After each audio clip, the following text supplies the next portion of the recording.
Welcome to the Talon's Junction tutorial for Wipeout HD Fury. Talon's Junction is a surprisingly tricky circuit with plenty of surprises up its sleeve. It has a chicane, a hairpin, a loop, and several sharp corners that are very difficult to judge. This is definitely a track that will take a lot of getting used to.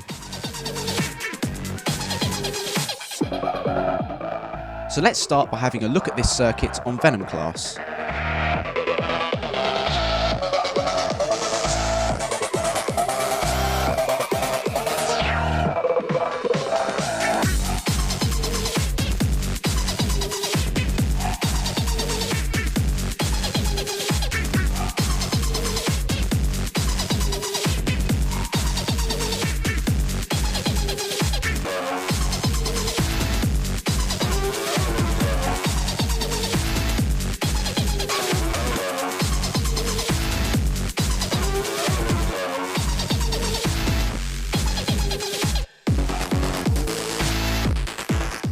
And now I'll take you through the whole track step by step. The call starts off with a light right bend followed by a long right hander. Give a quick tap to the right air brake to go through the bend, and use a right side shift if you would like to pull away from the left wall. For the long right hander, hit the right air brake to take the craft into the corner, keeping the nose close to the centre, and allow it to drift over to the outside. Keep tapping the right air brake to keep it away from the wall. On the wall to the left, you should see an orange band with a small brake in it. When you reach this brake, hit the right air brake and swing the craft towards the inside. This should give you a good exit to the corner, take you over a speed pad in the centre of the track, and also over a double speed pad on the right hand side as you exit. However, you should notice that the corner itself is ever so slightly sloped, and the exit is a flat piece of track. What this means is that one side of the track will have a small peak. If you perform the same manoeuvre, but as soon as you start turning, hit a turbo and pull the nose up, you'll gain enough height to barrel roll down the straight. The peak in the track is only slight though, so it's very hit and miss whether it works or not. Also, be very careful about aiming the craft as it's very easy to fly off the track.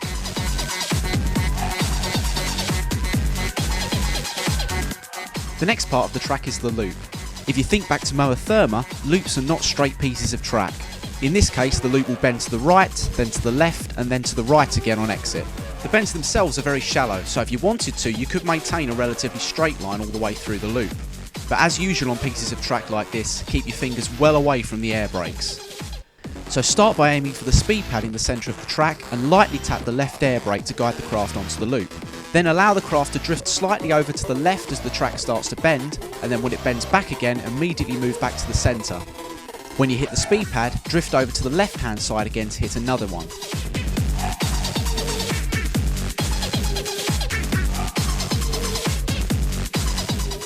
From here you're going to be assaulted with a particularly brutal corner series.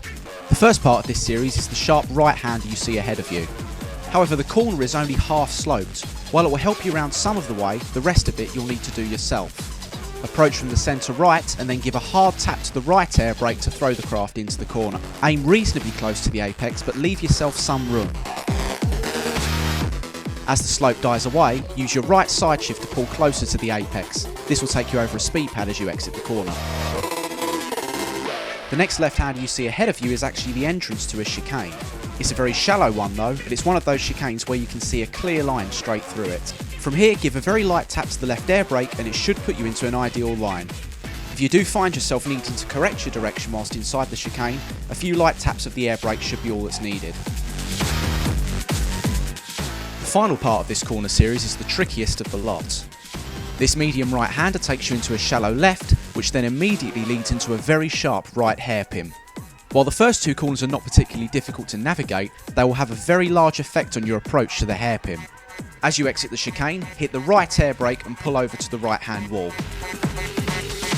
Then, as you're about to enter the tunnel, hit the left air brake and do the same. You need to pull as close to the left wall as you dare.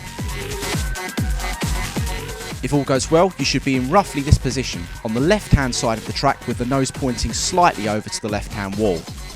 Remember that timing is everything when taking this corner, and in the same way as Shengyu Project's hairpin, turning too late is always better than turning too early, for obvious reasons. If you want to take the hairpin without lifting up on the thruster at all, this is where you need to start turning. Slam on the right air brake and turn hard towards the apex. Once you're past the apex, immediately right side shift to exit the corner. This will also take you over a double speed pad. This is a very tricky series of corners that all need to be taken in quick succession. So let's take one more look at it in slow motion. Pay close attention to where the air brakes are being used and also the line on the approach to the hairpin.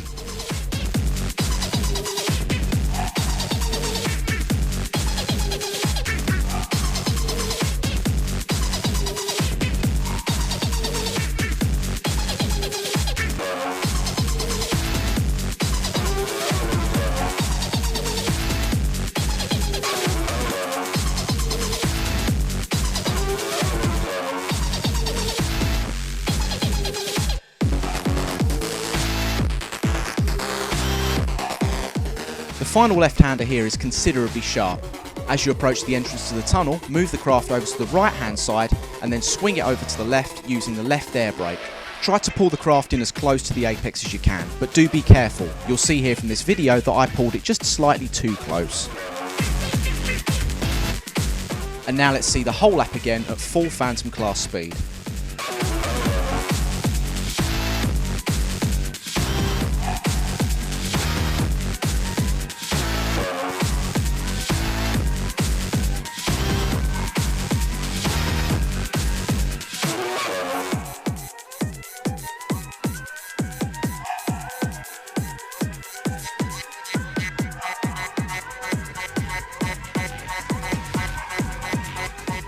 Thank you for watching, good luck with the game.